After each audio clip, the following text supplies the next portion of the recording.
नमस्कार दोस्तों, good morning. स्वागत है आप सभी का हिंदी की क्लास में। मैं मनोज खंडेलवाल तहे दिल से आप सभी का हार्दिक अभिनंदन करता हूं।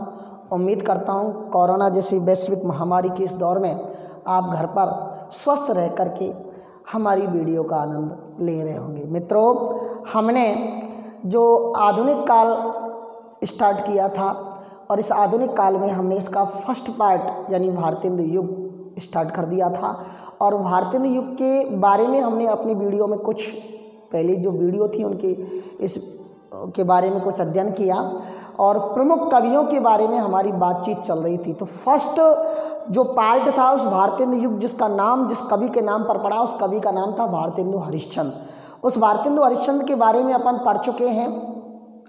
आज इनके दो दूसरे और तीसरे कवि जो बद्रीनारायण चौधरी, प्रताप नारायण मिश्र के बारे में थोड़ा सा अध्ययन करेंगे और उसके बाद इनके जो और कवि हैं इस काल के, जिसमें अंबिका दत्त व्यास है, राधाचरण गोस्वामी हैं, ठाकुर जगमोहन सिंह हैं, इन सारी कवियों की एक एक दो दो तीन तीन चार कवियों की लाइन लिख करके और फिर उसके बाद गद्य साहित्य की तरफ अपन चल करके इस भारतीय युग का पटाक्षेप कर लेंगे।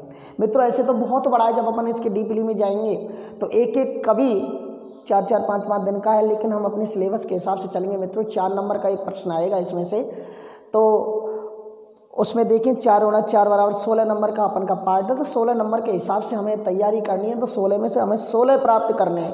किस तरह प्राप्त करने हैं उस हिसाब से मैं आप सबको लिए चलता हूँ। तो देखिएगा मित्रों, आज अपन चलेंगे दूसरे कवि पर और उस दूसरे कवि का नाम है बद्रीनारायण चौधरी, जिन्हें प्रेम घन के नाम से जाना जाता है।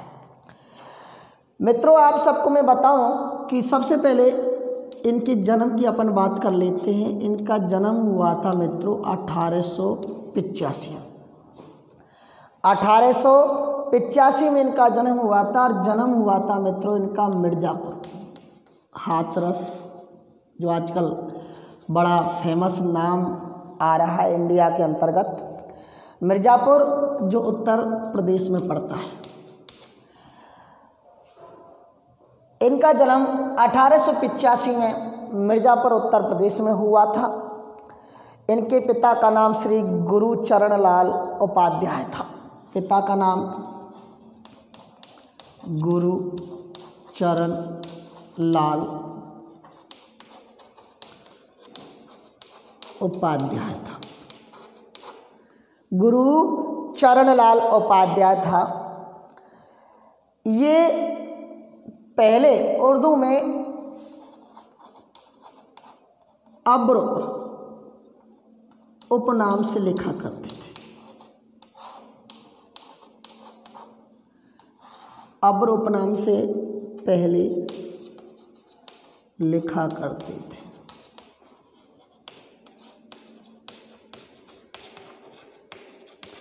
भारतीय युग के वरिष्ठतम कवियों में से एक थे। 4-5 जो कवि जिनमें सबसे ऊपर नाम आता है भारतीय युग के बाद इन्होंने इनका नाम सर्व प्रमुख कवियों में गिना जाता है। अब इन्होंने क्या क्या चीज़ें लिखी, क्या क्या बात लिखी। सबसे पहले तो एक चीज़ और मैं यहाँ देख लेता हूँ, उनकी जो मृत्यु थी ना वो 1923 में हो गई थी। यानी कि 15 और 23 ये भी मात्र 38 साल ही जिए थे। तो अधिकतर जो मेन चीज़ मैंने आपको बताई थी ना 1850 और 1885, 1850 और 1885। अब देखो इनका भी जन्म भाई साहब 1850 और 1885, मात्र 35 साल की उम्र में भारतेंदु हरिश्चंद्र जी चले गए थे। और ये आर्टिस्ट तो बहुत लगे डगे, ये सब अधिकतर इसी युग के कवि हैं। तो ये सारी बातें यहाँ अब आप देखोगे। इन्होंने नाटक भी लिखे, इन्होंने पत्रिकाएं भी लिखी, इन्होंने रचनाएं भी लिखी, काफ़ी कुछ रचनाओं का आनंद भी इन्होंने लिया था। मित्रों 1881 में 1881 में एक मासिक पत्रिका इन्होंने का संपादन किया और वो पत्रिका थी आनंद कादम्बनी। क्या थी? आनंद कादम्बनी। उसके बाद 1893 में, 12 साल बाद 1893 में इन्होंने एक नागरी नीरद, एक साप्ताहिक पत्रिका थी। ऊपर की जो लिखाई वो तो थी मासिक पत्रिका, और ये कौन सी थी? साप्ताहिक पत्रिका। और भी थी लेकिन ये दो इम्पोर्टेंट थी, आनंद कादम्बनी और नागरी नीरद। आनंद कादम्बनी मासिक थी और ये साप्ताहिक थी। 1881 में थी और 1893 में। मित्रों, इन दो पत्रिकाओं के इन्होंने संपादन किया। आइए इनकी थोड़ी सी अपन नाटकों की बात अपन कर लेते हैं। याद रखने इन्होंने कौन कौन से नाटक और वैसे याद किए थे। देखो, एक तो नाटक था इनका भारत सौभाग्य,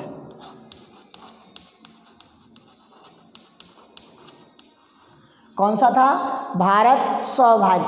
और एक नाटक था प्रयाग, और एक था रामागमन, राम का आगमन। तो ये जो नाटक हैं ये भारतीय हिंदी युग में बद्रीनारायण चौधरी प्रेमघन ने लिखे थे। बड़े बड़े लंबे लंबे इनकी लटाएं बाल रहती थी, जिनको अलग से ही पहचाना जा सकता था। अब मैं इनकी रचनाओं की तरफ, जो काव्य कृतियाँ हैं उनकी तरफ लिए चलता हूँ। काफ़ी लिखी थी, देखो कौन कौन सी थी रचनाएं। ध्यान रखना इन रचनाओं पर, क्योंकि ये रचनाएं पूछ ली गई हैं साविक नंबर में। देखो, मयंक महिमा,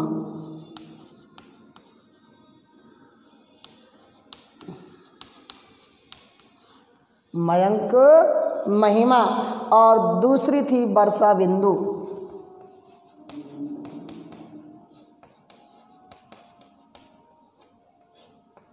जीर्ण जनपद, जीर्ण जनपद, आनंद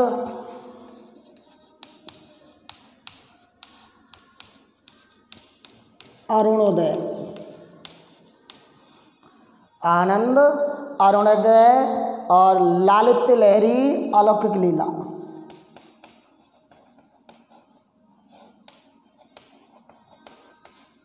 अलौकिक लीला, ये इनकी कृतियाँ थी मित्रों। जीर्ण जनपद, आनंद अरुणोदय, मयंक महिमा, वर्षा बिंदु, लालित्य लहरी, अलौकिक लीला। आनंद कादम्बनी इनकी 1881 में पत्रिका जो मासिक थी। नागरी नीरद इनकी साप्ताहिक 1893 में लिखी थी। भारत सौभाग्य, प्रयाग, रामागमन आदि इन्होंने लिखी थी। और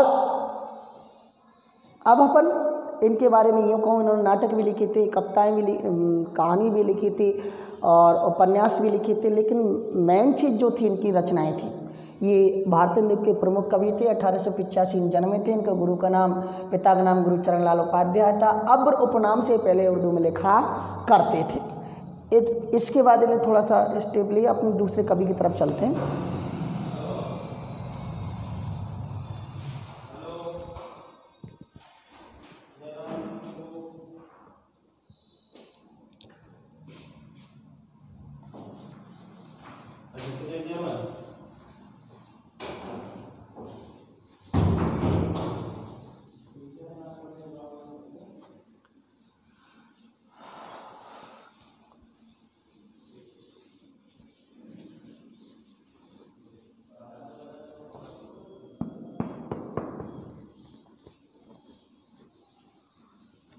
देखिए मित्रों, बहुत इम्पोर्टेंट कवि, और उस कवि का नाम है प्रताप नारायण मिश्र। तीसरा देखें,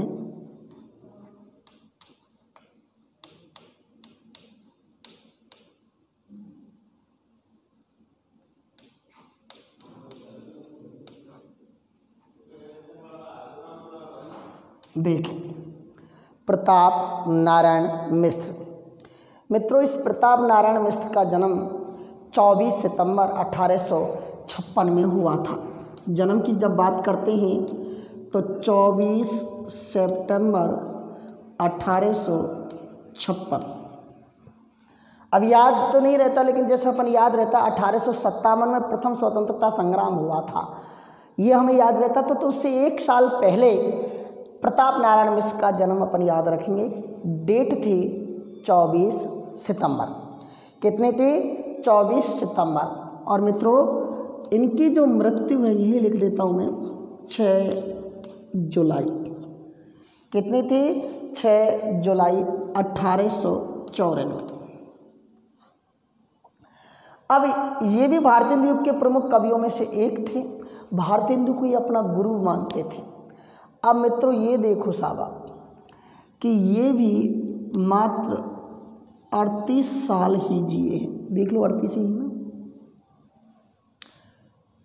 8 और 6 14, हाँ 38 साल ही जिए हैं। और इनसे पहले अभी मैं जब वो पढ़ा रहा था आपको बद्रीनारायण, वो भी 38 साल जिए थे। और भारतेंदु युग 1850 से ये पैदा हुए थे। हरिश्चंद्र 1885 में ये गए, यानी ये 35 साल गए थे। और ये भी भारतेंदु युग के प्रमुख कवियों में से एक थे। तो मेन जो कवि थे मित्रों, तो इनकी जो जीवन लीला है, यही लीला है, वो बहुत कम तक चली थी। प्रभु ने इनको बहुत पहले ही अपने पास बुला लिया। प्रताप नारायण मिश्र 24 सितंबर 1856 में, और एक उन्नाव यूपी का जिला है, उन्नाव यूपी के बैजे गांव में हुआ।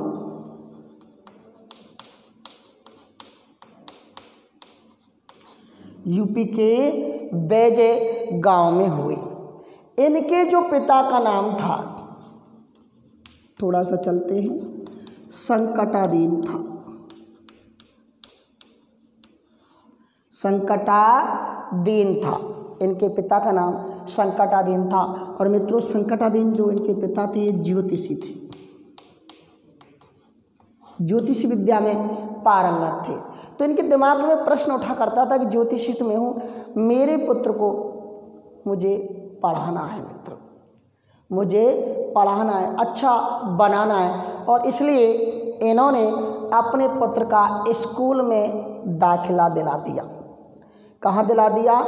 स्कूल में दाखिला दिला दिया। शिक्षा दीक्षा इनकी यहीं हुई वैसे तो, लेकिन मेन जो व्यवस्था थी इनकी कानपुर में, और कानपुर में आगे चल कर के इनकी शिक्षा दीक्षा हुई। लेकिन विशेषकर इन्होंने शिक्षा दीक्षा तो स्वाध्याय से की। तो इनका एक दाखिला करा दिया, और दाखिला करा दिया कहाँ साहब? अंग्रेजी स्कूल में। ध्यान सुन देना, अंग्रेजी स्कूल में इनका दाखिला करा दिया। मित्रों इनका पढ़ाई में क्या नहीं लगा, मन नहीं लगता था, पढ़ाई में मन नहीं लगता था। लेकिन करें क्या? पिता की मार से डर लगता है। हाँ, और ये सही है। कहते ना, किसी कवि ने कहा था, ना तलवार की धार से, ना गोलियों की बौछार से, ना तलवार की धार से, ना गोलियों की बौछार से, रिजल्ट आने पर मित्रों डर लगता है पिता की मार से, पिता की फटकार से।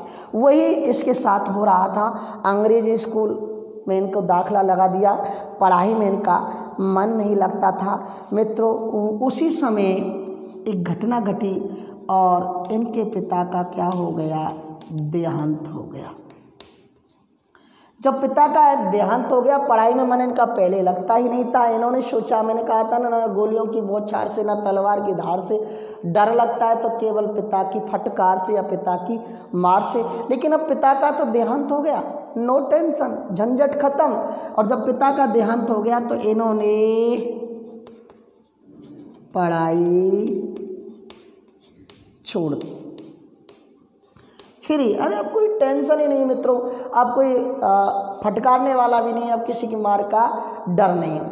मित्रों कुछ समय इनको बीता, कुछ समय बीता, तो इन्होंने अपनी पढ़ाई के लिए कुछ प्रबंध, इनके दिमाग में बात आई, तो इन्होंने स्व अध्याय किया घर पर, स्व अध्याय किया। और फिर स्व अध्याय के अनुभव से, तो यहाँ एक बात निचोड़ करके आती है कि हम स्व अध्याय से सब कुछ सीख सकते हैं मित्रों।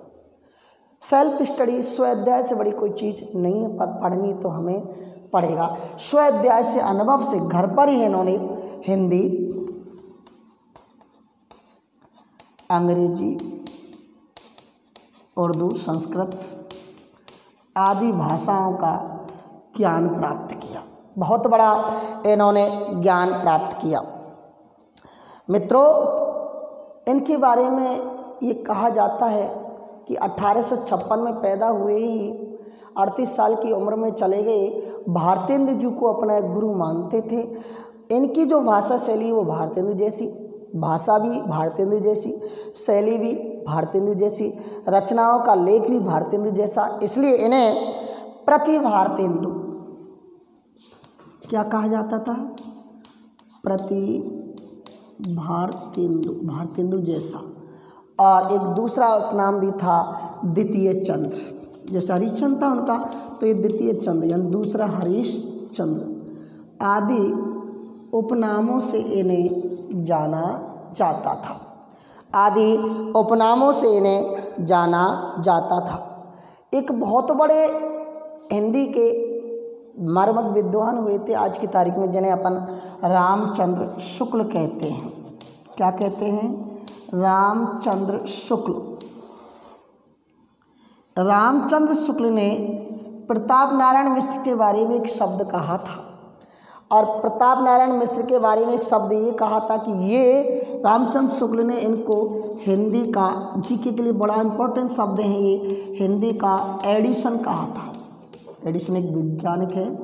हिंदी का एडिशन, अगर प्रश्न आ जाए हिंदी का एडिशन किसे कहा जाता है मित्रों, ये 12वीं की बात नहीं, आपको कंपटीशन में ये प्रश्न बहुत ज़रूरी है। 2-3 क्वेश्चन में करा रहा हूँ आपको।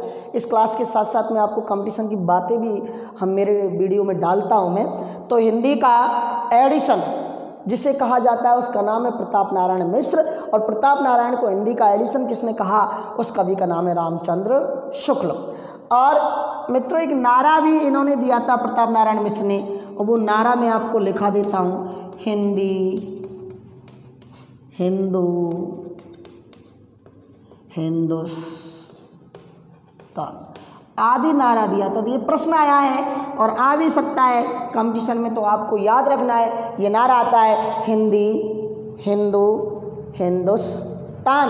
नारा किस कवि ने दिया था? तो मित्रों आपको बेझिझक लिख देना है श्री प्रताप नारायण मिश्र। इनके बारे में एक चीज़ और मैं आपको बता दूं, खड़ी बोली और भारतीय युग के उन्नायक कवि थे। वरिष्ठतम कवियों में से एक थे अपने युग के, सिपे सालारों में से एक थे अपने युग के। इन्होंने एक पत्रिका निकाली थी और उस पत्रिका का नाम था ब्राह्मण पत्रिका। क्या नाम था? ब्राह्मण पत्रिका। 2-3 चीज़ें इसके बारे में अपन देख लेते हैं। ब्राह्मण पत्रिका का प्रकाशन कब हुआ था? 1883। कहाँ से हुआ था? कानपुर से। कैसी थी? मासिक पत्रिका थी। 3-4 चीज़ें मैंने आपको बताई। 1883 में कानपुर से, और ये मासिक पत्रिका थी। ये खड़ी बोली के उन्नायक कवि भारतीय युग के सबसे वरिष्ठतम कवियों में से एक थे। आइए इनकी थोड़ी सी अपन कवियों की रचना और इनके बारे में जान लेते हैं।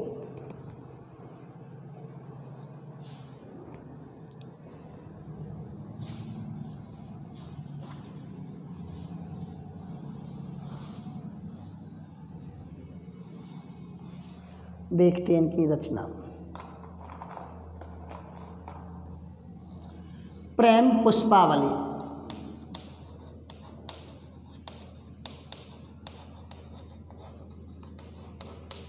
मन की लहर।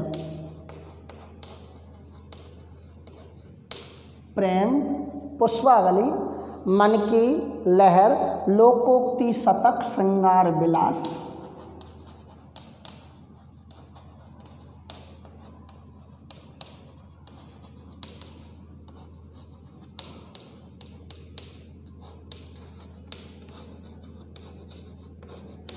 लोकोक्ति शतक, श्रृंगार विलास, हर गंगा,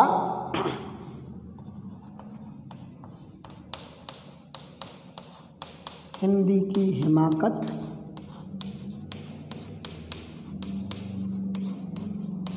हिंदी की हिमाकत आदि इन्होंने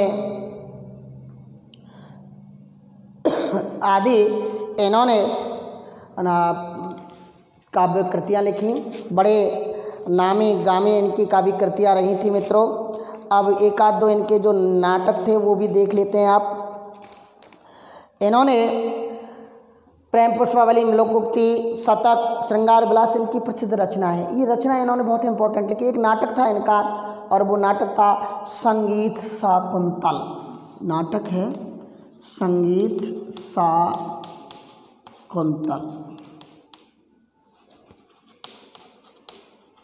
संगीत शाकुंतल इनकी प्रसिद्ध रचनाएं मैंने आपको बता दी।